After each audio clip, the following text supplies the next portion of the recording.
I was just a boy when it happened. It was the kind of story that elders tell in hushed voices by the fire, the kind that makes even the bravest hunters glance over their shoulders at night.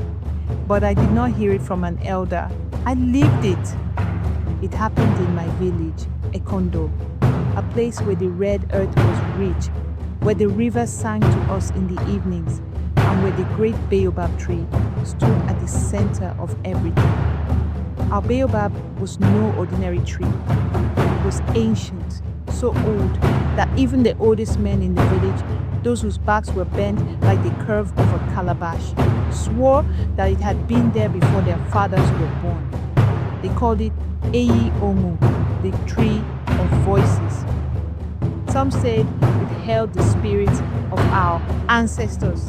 Others claimed that it was a doorway to the world of the unseen, me. I did not know what to believe, but I do know this. The tree whispered.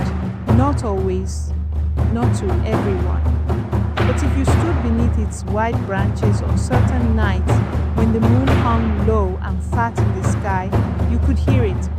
Soft murmurs, like voices carried by the wind.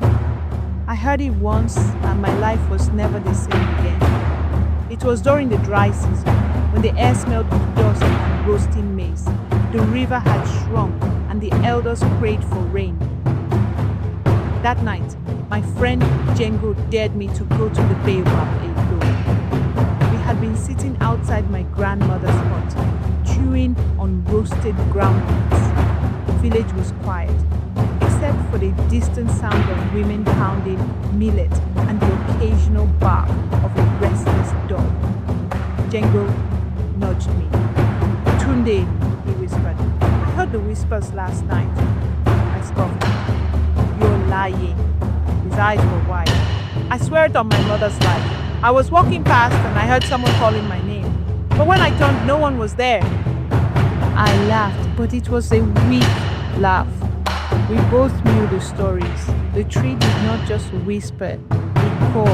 And those who answered, well, some came back changed, some never came back at all.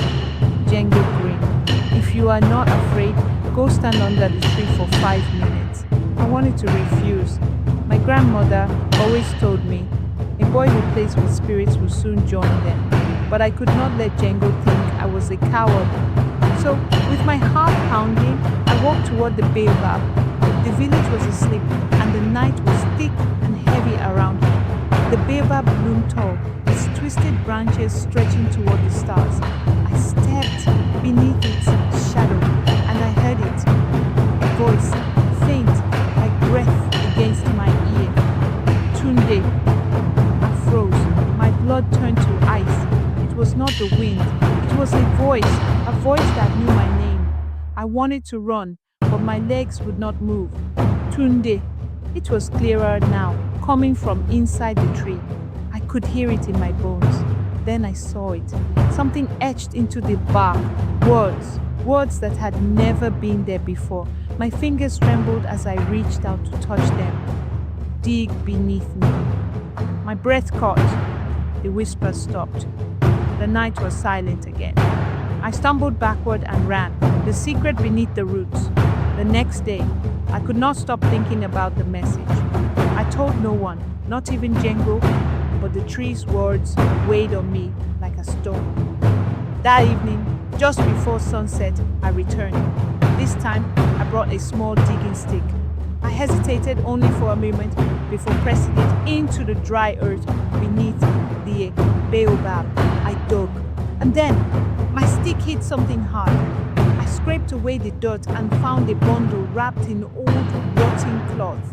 My heart pounded as I pulled it out. Inside, there were bones, human bones, and something else.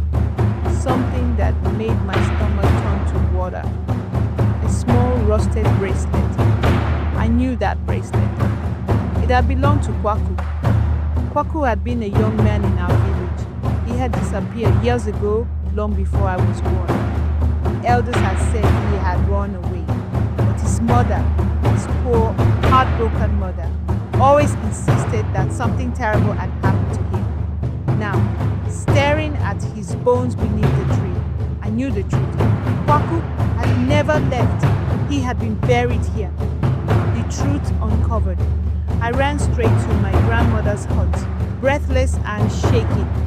I told her everything. She did not scold me. She did not call me foolish. She only closed her eyes and sighed. The next morning, the chief and the elders gathered.